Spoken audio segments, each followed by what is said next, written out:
Today, if your toddler licks a doorknob, you're calling poison control. If they take one bite of a grape that isn't cut into quarters, someone's grabbing their phone to Google Heimlich maneuver for toddlers in a full-blown panic. 5,000 years ago, toddlers were eating raw fish off the bone like it was a snack.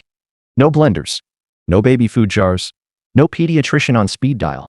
Just a kid, some questionable food, and a survival rate that honestly should not have worked out as often as it did.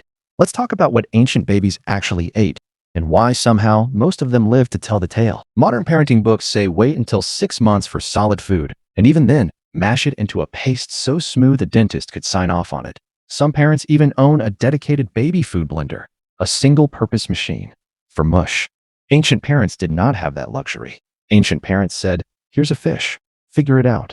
In places like ancient Mongolia and parts of Scandinavia, toddlers were fed raw or barely cooked meat and fish almost as soon as they had teeth. Not because parents didn't care, they just didn't have blenders, microwaves, or the concept of food safety guidelines. What they did have was necessity. Meat spoiled fast, cooking fuel was precious, and a hungry toddler doesn't wait around for you to build a fire and slow roast a nice tender piece of venison. And here's the wild part. A lot of them were fine. Human stomachs back then were basically boot camp graduates. Kids who survived early exposure to raw protein often built up gut bacteria so aggressive it could probably digest a shoe. Ancient parents just watched their kid grow bigger, stronger. Okay, this one's going to make modern parents clutch their reusable water bottles a little tighter. In ancient Rome and Greece, toddlers were sometimes given watered-down wine, not full strength, mixed with water, like a very concerning juice box you'd definitely get reported for handing out at a modern playdate. Why on earth would anyone do this? Because in a lot of ancient cities, the actual water supply was sketchy at best. Rivers were shared with livestock, sewage, laundry, and whatever else nobody wanted to think too hard about. Wine, thanks to fermentation, killed off way more bacteria than the local river ever could. So really, ancient parents weren't trying to get their toddlers buzzed at brunch. They were doing basic water purification with whatever tools they had lying around. It just happened that the tool in question was a mild alcoholic beverage. Modern health guidelines would combust on this. The kids who made it through this era developed something researchers still can't fully explain: an ironclad gut, and apparently zero fear of communal drinking cups, dusty jugs, or questionable family recipe beverages passed around the table. Teething today means a silicone ring you froze for 6 hours, a numbing gel from the pharmacy, and a lot of screaming anyway because none of it really works. Teething in ancient Egypt sometimes meant honey rubbed directly onto the gums. Straight up, no warning label, no consultation. Now, modern pediatricians will tell you never give honey to a baby under 1-year-old because of infant botulism risk. Ancient Egyptians did not know what botulism was. They just knew honey worked, tasted good, and the baby stopped crying, which, frankly, is still the only metric most exhausted parents actually care about at 3 a.m. Mesopotamian parents went even further with their home remedies. Clay tablets, actual ancient parenting manuals carved in stone. No joke. Describe herbal mixtures given to fussy or sick toddlers. Some of it was legitimately useful, based on plants we now know have real medicinal properties. Some of it was essentially ancient folk medicine with a coin flip success rate. There was no dosage chart. There was a grandmother who said, "This worked for your uncle back in the day," and everyone just went with it. No questions asked. Modern choking hazard lists are longer than some legal documents. Grapes, hot dogs, popcorn, whole nuts, all cut, quartered, mashed until a kid turns 4 years old.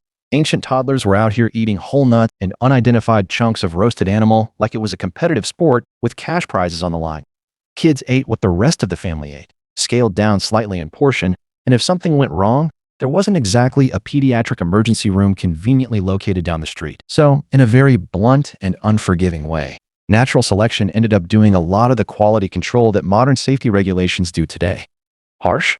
Absolutely. But it's also part of why the toddlers who did make it through were unbelievably tough, unfussy eaters by the time they were 3 years old.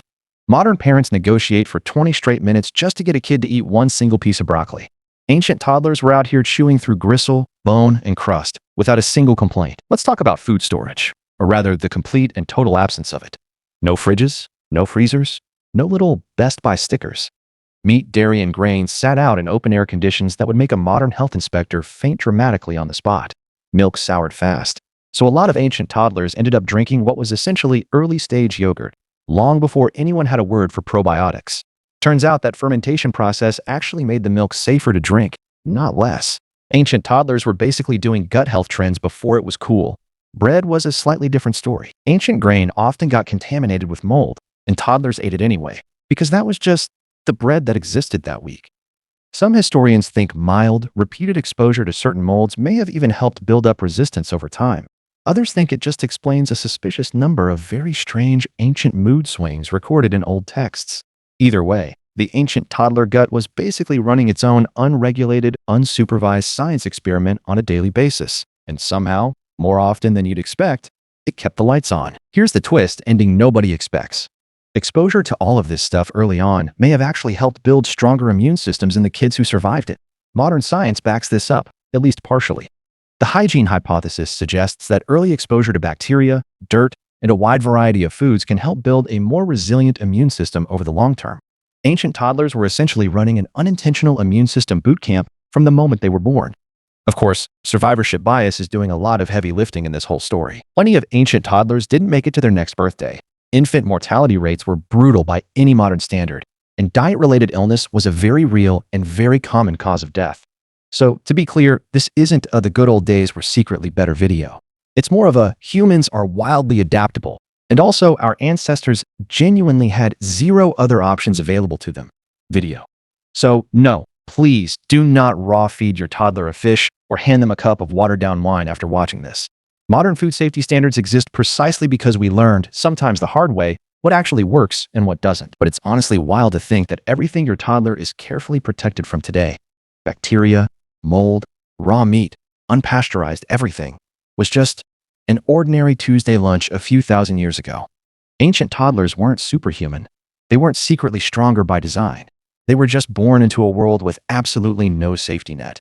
And somehow, that circumstance made a whole lot of them incredibly tough by necessity. So here's the real question.